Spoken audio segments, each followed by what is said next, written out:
This is our patient who is 69 years male with the risk factors of hypertension, diabetic, hyperlipidemia, smoking, and family history of coronary artery disease. Presented who has undergone bypass surgery in 2000 for triple vessel disease and undergone an D1 stenting of the saphenous venous graft to the diagonal one in 2001. Again, the stenting of the saphenous venous graft to 2016 in our hospital, and presently presenting with shortness of breath, which is NIH class 2 to class 3 for the last 6 months, and for a couple of weeks now he has got typical P and D, indicating that there is a left ventricular pressure and diastolic pressure is high, and possibly he is developing LV dysfunctions.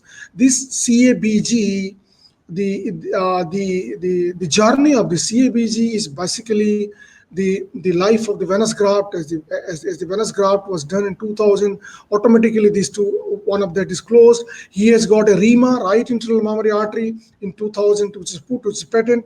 He has got a left internal mammary, which is put to the left anterior descending artery. Both are normal in CT angiography. And now the D1 is occluded by CT angio, but saphenous venous graft to OM1 is normal. So on examinations, on drug history, he is on a beta blocker, ACE inhibitor, and statins. The vitals are normal. GVP is not raised with a normal jugular venous waves. On precordial examination, the apex is in fifth intercostal space out, which is forceful. There is no thrill. The S1 and S2 are normal. There is no S3 and S4. There is ejection systolic murmur at the aortic area, which is peaking at the mid-systole and radiating to the carotids on both the sides. And ECG is a normal sinus rhythm. There is no left ventricular hypertrophy. He had got frequent PVCs. TROP is negative. His pro-BNP level was high, suggesting that some degree of heart failure is creeping in with this scenario. And in his STS score, which is surgical score, whether this patient needs surgery or not, this comes under a 5.8, means the in-hospital and 30 days mortality of these groups of patients, if you take for surgery, will be 5.10, and could be still more than 5.8, because simply fact that he is a post-bypass patient and doing a redo surgery or AVR is really a horrendous task.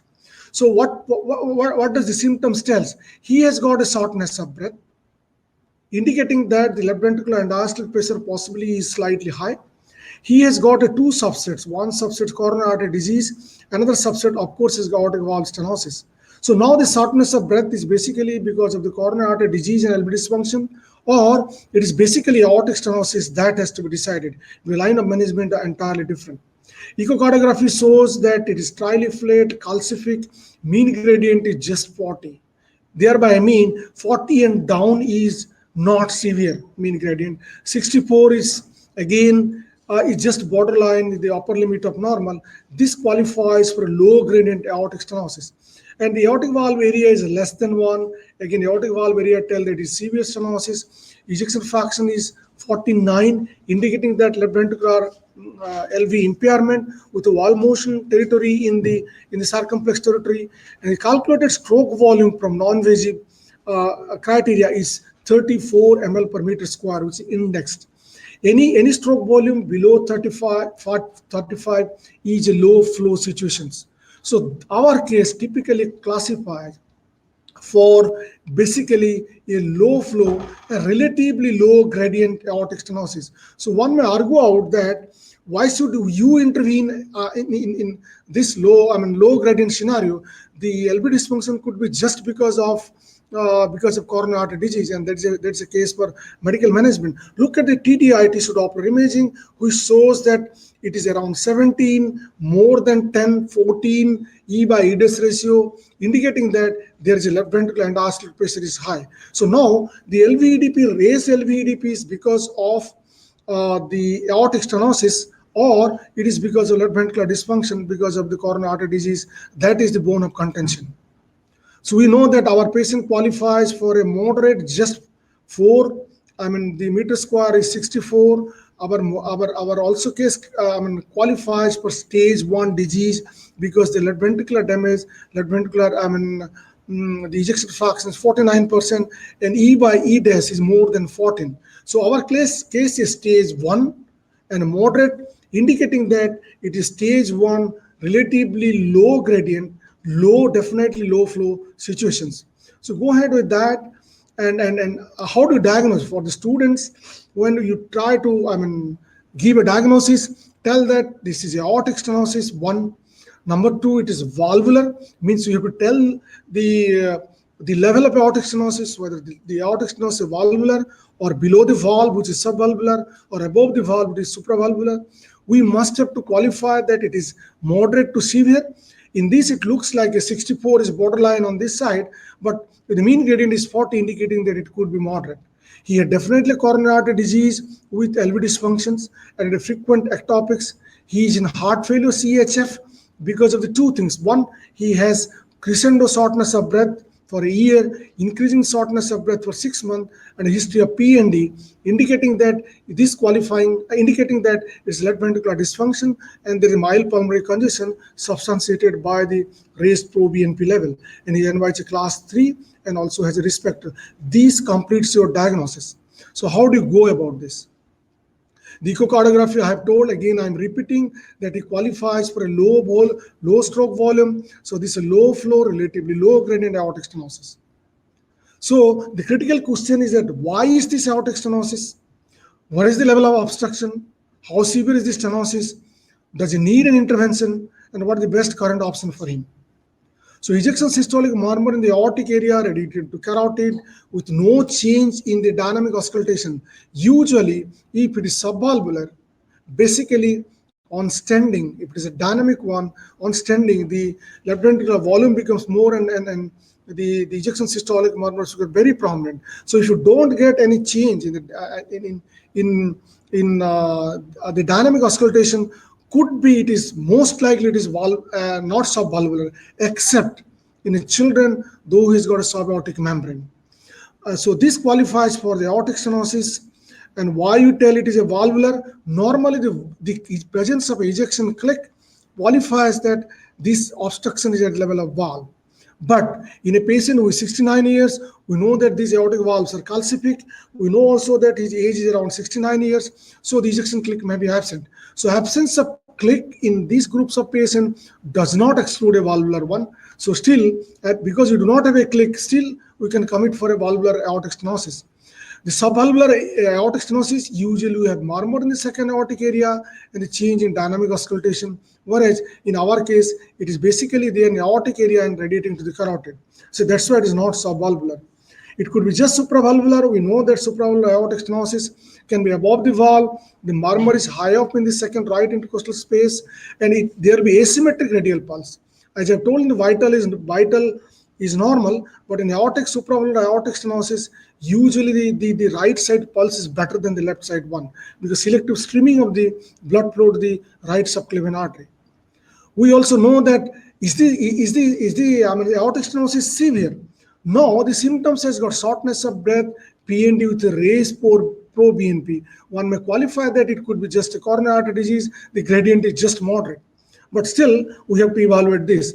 Another aortic stenosis criteria in the pulse is pulsus tardus. This patient is hypertensive, so you can never get a pulsus tardus in this individual. The severity of aortic stenosis is qualified by a thrill, but absence of thrill in the adult will not exclude a severe aortic stenosis. The long murmur, late systolic peaking qualifies for a severe aortic stenosis. In this, the murmur, in our case, the murmur is short. And why it is short? Because there is left ventricular dysfunction.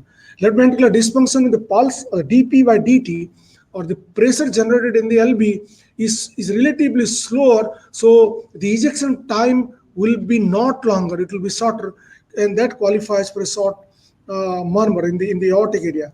The left ventricular hypertrophy may be there in the ECG, but it is absent here. So one may tell that, okay, this aortic stenosis may not be severe. A pro-BNP is high.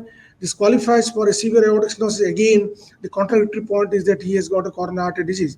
So how do you go about it? This is the echocardiographic finding, just 64, if you stretch it. And in fact, when you did a TAVR, the intra in the lab itself after general anesthesia, the transvalvular gradient was minimal. That was not qualifying for a very high gradient, indicating that this is a low flow, low gradient aortic stenosis. And once you give a general anesthesia, there is profound vasodilatation and the myocardial contractility comes down, automatically gradient across the valve will come down because the flow across the valve will come down. So this is a typical low flow, low gradient aortic stenosis. So this is where we are. The aortic valve area is less than 1, and we can qualify for a just moderate aortic stenosis. So how do you go about low flow, low gradient? We have got 4 categories of low flow, flow and gradient related. If the aortic valve area is less than 1, which qualifies relatively severe aortic stenosis, according to continuity equation, we can have 2 parameters. Either the mean gradient is more than 40 or less than 40, or the flow across the aortic valve is more than 35 ml per meter square or less than 35 ml per meter square. This is qualifies for low flow situations. So now we have got how many groups of aortic stenosis? We have got 4 groups now. We can have a normal flow where the flow is more than 35 and gradient is high. This is classical aortic stenosis. So no controversy in this. We can have a still normal flow with the left ventricular, the flow may be less. So normal flow, but the gradient will be less. This qualifies for a low gradient, but the flow is normal. Particularly this occurs in a patient with gross left ventricular hypertrophy. Another individual can have a low flow, still the gradient is high. So there's no controversy. Gradient is high, he requires intervention. But in our situation, this is the patient who has got a low flow along with a low gradient. And this is what we need to see next. So this classical, systole and diastole, how the classical low flow, low gradient, the LV will be slightly dilated, the inflow to the LV will come because the left ventricular relaxation is less and the outflow will have a less velocity, so the gradient will come down.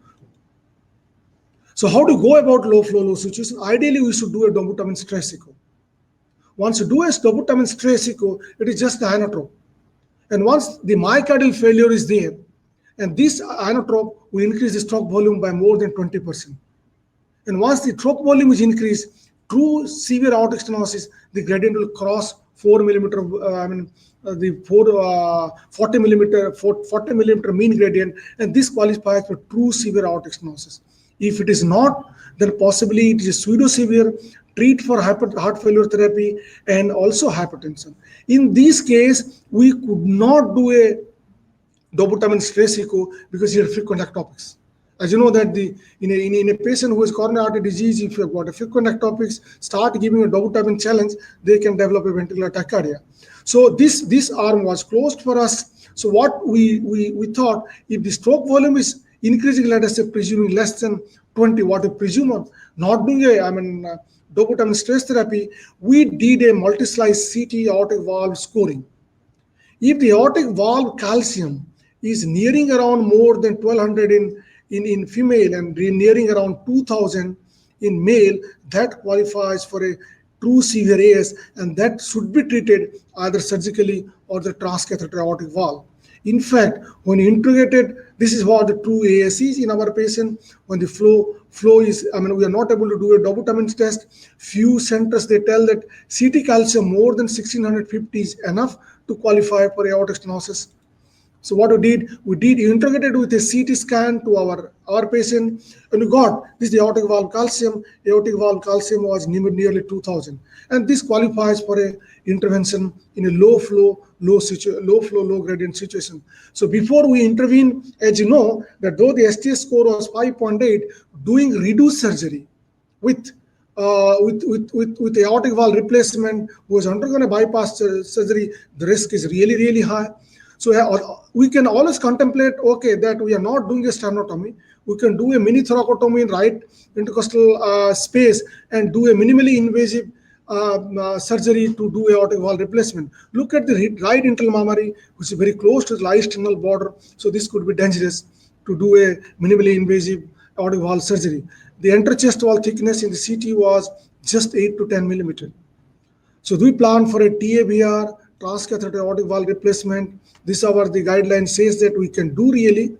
our patient needs now. Now we have got a partner studies in which low surgical risk patients are also taken for TAVR.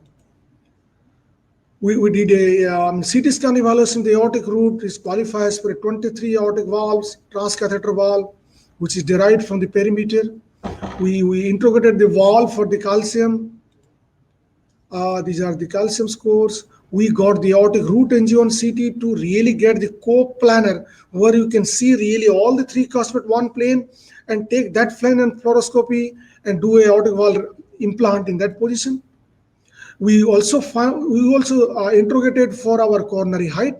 You know that the coronary height more than less than 10 is sometimes dangerous. In this case, it is not consequential. But already he is a post-bypass patient and has got a 3 grafts. These the aortic co-planar situations. We have got a LAO, let us say 17 and caudal 12, where all the three cusps are in one plane, and this is the plane in which the aortic transcatheter valve has to be implanted. And for that, we need to have a good peripheral arteries. As you know that this is a 14 French expanding to 22 French, Python seat, so that we know that one French is nothing but 0.33 millimeter. So we need 14 into 3.3, so roughly around 6 to 7 millimeter of iliac artery. Otherwise, there will be a lot of vascular complication. We interrogated. We found just roughly borderline 5 to 6, minimum length, and we went away with a TAVR. TAVR is just like a procedure to be done in the cath lab, but all the precautions of the OT has to be taken. He's under general anesthesia. Normally the puncture should be in common femoral artery, not in down below the inguinal ligament, in fact above the inguinal ligament. Then this is a Python seat through which the valve is actually sent. Then this is a balloon mounted valve over a wire. Then the implant in the aortic valve level at just, I've told you that LAO 17 and caudal 12 were their coplanar. The inflation of the balloon, then get a good expansion of the valve along with the stent, and we got a gradient. Peak gradient was actually 18 and mean gradient was 10 after TAVR. I think look at this. Look at just the puncture site of the common femoral artery. It is not below the inguinal crease. It may be just above the inguinal crease because we want to puncture to the common femoral artery. And remember that once you go slightly above the inguinal ligament, the chance of hematoma, like retroperitoneal hematoma, could be high after procedure.